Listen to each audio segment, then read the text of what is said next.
বাংলা একতা মঞ্চের সাংবাদিক বৈঠক সিইও অফিসে। বাংলা একতা মঞ্চ, নজর রাখবো সেদিকে। কাছে একটা কাগজও না থাকতে পারে, কারোর কাছে 11টার মধ্যে একটা না থাকতে পারে, কারোর কাছে 11টার একটাও না থাকতে পারে। আমরা অনেকে যারা সেই অর্থে যারা প্রিভিলেজ ক্লাস, তারা অনেকে অনেক নথি জমিয়ে রেখেছি। আমরা সেভাবে ব্যাপারটা বুঝেছি। সবাই তো সমান না, আমাদের দেশটাই তো ওরকম। আমাদের মানে দেশ কেন, আমাদের প্রত্যেকটা রাজ্য তো দেশের একটা মাইক্রোকজম। হ্যাঁ, আমাদের প্রত্যেকটা রাজ্যে, আমাদের দেশের বিভিন্ন ভাষাভাষী, বিভিন্ন জাতির, বিভিন্ন ধর্মের মানুষ থাকেন, তারা বিভিন্ন পেশার মানুষ থাকেন, বিভিন্ন শ্রেণীর মানুষ থাকেন। তারা প্রত্যেকে যে একটা হোমোজিনাইজড প্যাটার্ন ফলো করেছে, আমার মনে হয় না সেটা হয়েছে। আমি আপনাকে একটা উদাহরণ দিই এটার আগে। ধরুন, রাস্তায় ফুটপাতে একজন ভিখারি থাকেন। ভারতবর্ষের নির্বাচন কমিশনের আইন বলছে যে বিএলও র্যান্ডাম 3 দিন চেক যাবেন, সেখানে চেক করে দেখবেন যে 3 দিন সেখানে তিনি শুয়েছেন কিনা, তাহলেই তিনি ভোটার লিস্টে তার নাম উঠবে। এবার বলুন তো, তার কাছে কাগজ কোত্থেকে আসবে?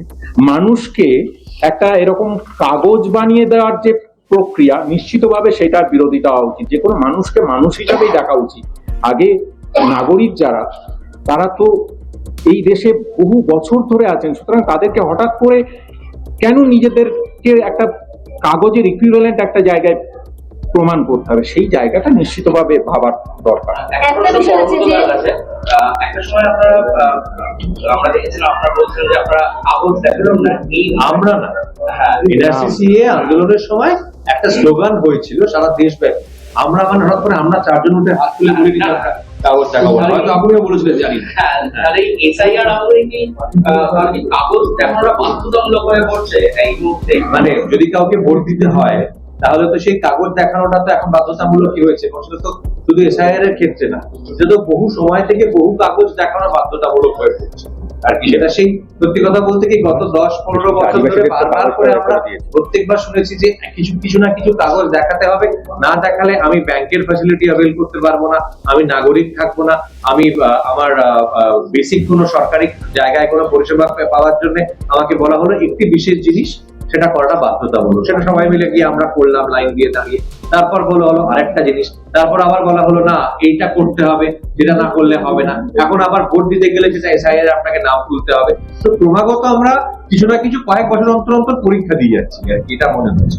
বারবার প্রশ্ন ওঠে অনুপ্রবেশকারী হিসেবে। এখনো পর্যন্ত যা খসড়া তালিকা প্রকাশ পেয়েছে, অনুপ্রবেশকারী হিসেবে কোনো কিছু এখনো তথ্য সামনে আসেনি। কিন্তু যারা এখানে ফেস করা হচ্ছে, বেশিরভাগ ক্ষেত্রে দেখা যাচ্ছে নাগরিক, এমন নয় যে এখানে ভোটার না, তাদেরই কিন্তু এই ফেসটা করতে হচ্ছে। মানে যারা হয়রানি, অনেকেই বলছেন যে হয়রানির শিকার হতে হচ্ছে। পুরো বিষয়টা কিভাবে দেখা হচ্ছে? অনুপ্রবেশকারীকে সরানোর জন্য কি এটা কি পদ্ধতি নাকি কি? অনুপ্রবেশের সঙ্গে এটার কোনো সম্পর্কই নেই। অনুপ্রবেশ কারা করবে, মানে অনুপ্রবেশকারী কারা আছেন না আছেন, এটা দেখার দায়িত্ব কেন্দ্রের স্বরাষ্ট্র মন্ত্রকের। বারবার একই কথা, এই যে গুলিয়ে দেওয়া, এটাই সমস্যার জায়গা, এটাই হচ্ছে প্রধান সমস্যার জায়গা। অনুপ্রবেশকারী যদি কেউ থেকে থাকেন, তাকে ধরার দায়িত্ব হচ্ছে কেন্দ্রীয় স্বরাষ্ট্র মন্ত্রকের। তাকে নাগরিকত্ব দেবেন নাকি তাকে দেশের বাইরে বের করে দেবেন, সেটাও তার ক্ষমতা হচ্ছে কেন্দ্রীয় স্বরাষ্ট্র মন্ত্রকের। ভারতের জাতীয় নির্বাচন কমিশন এর সঙ্গে কোনো সম্পর্ক নেই। তারা শুধু দেখবেন ভোটার যারা নাগরিক, তাদের ভোটার তালিকায় যাতে নাম ওঠে। মানে বিষয়টা হচ্ছে সমস্ত খারই খারক, সমস্ত খারক খার নয়। সুতরাং নাগরিক কে সেটা তারা ঠিক করবে না, কিন্তু প্রত্যেকটা নাগরিক যাতে ভোট দিতে পারেন সেইটা 325 নম্বর ধারায় অনুচ্ছেদে সংবিধানে লেখা আছে। কিন্তু নাগরিক বিদেশি নাগরিক ঢুকে পড়ে, তাহলে কেন্দ্রীয় স্বরাষ্ট্রমন্ত্রক আছে তো। একটা দেশ তো শুধু একটা, হ্যাঁ নিশ্চিতভাবে নিশ্চয় আছে। রাজ্য যে কোনো রাজ্যের, শুধুমাত্র পশ্চিমবাংলা নয়, সমস্ত রাজ্যেরই আছে। দেখুন, আমাদের যুক্তরাষ্ট্রীয় পরিকাঠামোতে কেন্দ্র এবং রাজ্য দুজনের একদম সংজ্ঞাভাব মেনশন করে দেওয়া আছে কে কোন কাজটা করবে।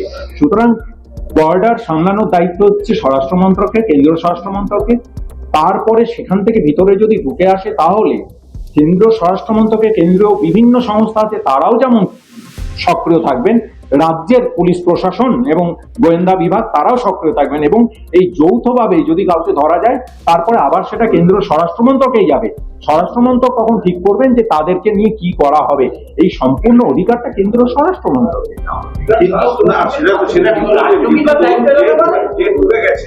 সে ঢুকে গিয়ে তো আধার কার্ডের জন্য অ্যাপ্লাই করে আধার কার্ড পেয়ে যাচ্ছেন, বার্থ সার্টিফিকেটের জন্য অ্যাপ্লাই করছেন, পঞ্চায়েত থেকে বার্থ সার্টিফিকেট পেয়ে যাচ্ছেন। এই জায়গাটায় আপনার সেটা কি আপনার মনে হয় যে সেটা আমি তা বলছি না, আমি বলছি যে এটাকে আমরা শুধু নয় যে কেবলমাত্র স্বরাষ্ট্র মন্ত্রক নাকি রাজ্য সরকার উভয়েরই এর মধ্যে গাফিলতি আছে? কেউ নিজের দায়িত্বকেও এড়িয়ে যাচ্ছে না, যারা রাজ্য সরকার তার সঙ্গে এসআইআর এর ধরুন এসআইআর করে কি আটকানো সম্ভব? তাহলে আপনি বলছেন তো এসআইআর করে আটকানো সম্ভব? দায়িত্ব এখন আমরা এটা কার দায়িত্ব সেই প্রশ্নে চলে গেছি। ঠিক আছে, চমৎকার। প্রথমত হচ্ছে আগে এটা নিঃশর্ত হয় মেনে নেওয়া যায় যে মানে অনুপ্রবেশকারী আমার দেশে এসে ভোট দেওয়া উচিত নয়। এটা প্রথম কথা, এটা যুবসত্য। হ্যাঁ, এবার দ্বিতীয় কথা হচ্ছে যে এটা সামলাটা কার দায়িত্ব, কেন্দ্রীয় স্বরাষ্ট্র মন্ত্রকের দায়িত্ব না রাজ্যের দায়িত্ব? আর এই তর্জা আমি আপনি চাইলে চালিয়ে যেতে পারি, আপনার সঙ্গে যেতে পারি, আমি বলতে পারি একটা কথা, আপনি বলবেন একটা কথা, বা দুজনে একমত হতে পারি কিছু ক্ষেত্রে, সেটা অন্য জিনিস। বিষয়টা হচ্ছে আপনার কি মনে হয় যে এসআইআর করে এসআইআর এর দায়িত্ব এটাকে আলাদা করা, ধান কোনটা ধান নয় কোনটা, এটা কি জাতীয় নির্বাচন কমিশনের দায়িত্ব এটা করাটা? তার সেটা কি রাইট এজেন্সি? জাতীয় নির্বাচন কমিশন কি সেই বিচারটা করার সঠিক এজেন্সি সাংবিধানিক ভাবে? এইখানে সেটাও যেরকম নয়, কিন্তু এসআইআর করলে তো আপনার আসল দৃশ্য বেরিয়ে যাবে। কিভাবে বেরোবে? এই কারণেই বেরোবে। আর দ্বিতীয়ত বিহারে কত বেরিয়েছে তাহলে বলুন, প্রত্যেকটা রাজ্য হয়েছে আপনি দেখুন যেটাতে কোথায় বেরিয়েছে। এখনই পর্যন্ত ধরা পড়বে এটা বেরোলো। এটা এসআইআর করতে তার মানে অমর্ত্য সেন তার মানে বিদেশি বলতে চাইছেন, তাহলে জয় গোস্বামী বিদেশি বলতে চাইছেন? একবার কোনো একটা কারণে বা ধরুন কোনো একজন ট্রান্সজেন্ডার মানুষ থাকে যার নামটা চেঞ্জ হয়ে গেছে এতগুলো বছরের মধ্যে, তাহলে তিনি বিদেশি। নামের ভুল হ্যাঁ, আর একজন অনুপ্রবেশকারী এটার মধ্যে আপনি বাদ বিচারটা করবেন না, ঠিক? কিন্তু এটার মধ্যে আমরা পেয়েছি সেটা আবার এবার আপনি বলুন না যে যদি এই অভিজ্ঞতা আমাদের অভিজ্ঞতা হয়েছে বাংলা। এক সেকেন্ড, আপনি আমাকে বলুন যে আপনি বলুন আপনি দেখলেন যে এইভাবে আইডেন্টিফাই করে আমি আপনাকে এক সেকেন্ড, আপনি যেগুলো পেয়েছেন দাদা, আপনি যেগুলো দাদা আপনি যেগুলো পেয়েছেন না, সেগুলো পারলে লিখিত ভাবে আধিকারিকদের জমা দিন, আমাদেরকে না বলে, বরং সেটা কাজে হবে। দরকার হলে আমরা আপনাকে সমর্থন করবো। সেইটা হচ্ছে যে আপনি যেটা বলছেন না, এরপর তো নিশ্চয়ই আবার আসবে, লিস্ট আসবে, এরপর কি আবারও এসে দেখা করবে? দরকার পড়লে নিশ্চয়ই হবে। আমার বক্তব্য হচ্ছে আপনারা যেটা বলছেন যে কথাটা যে দেখবেন যে 58 লাখ হোক whatever the number, সেই নাম্বারটার মধ্যে যে মানুষগুলো বাদ পড়েছে এমন যেন না হয় যে সেই 58 লাখের মধ্যে এমন কিছু মানুষ বাদ পড়লেন যারা অর্থাৎ ভারত আসবে।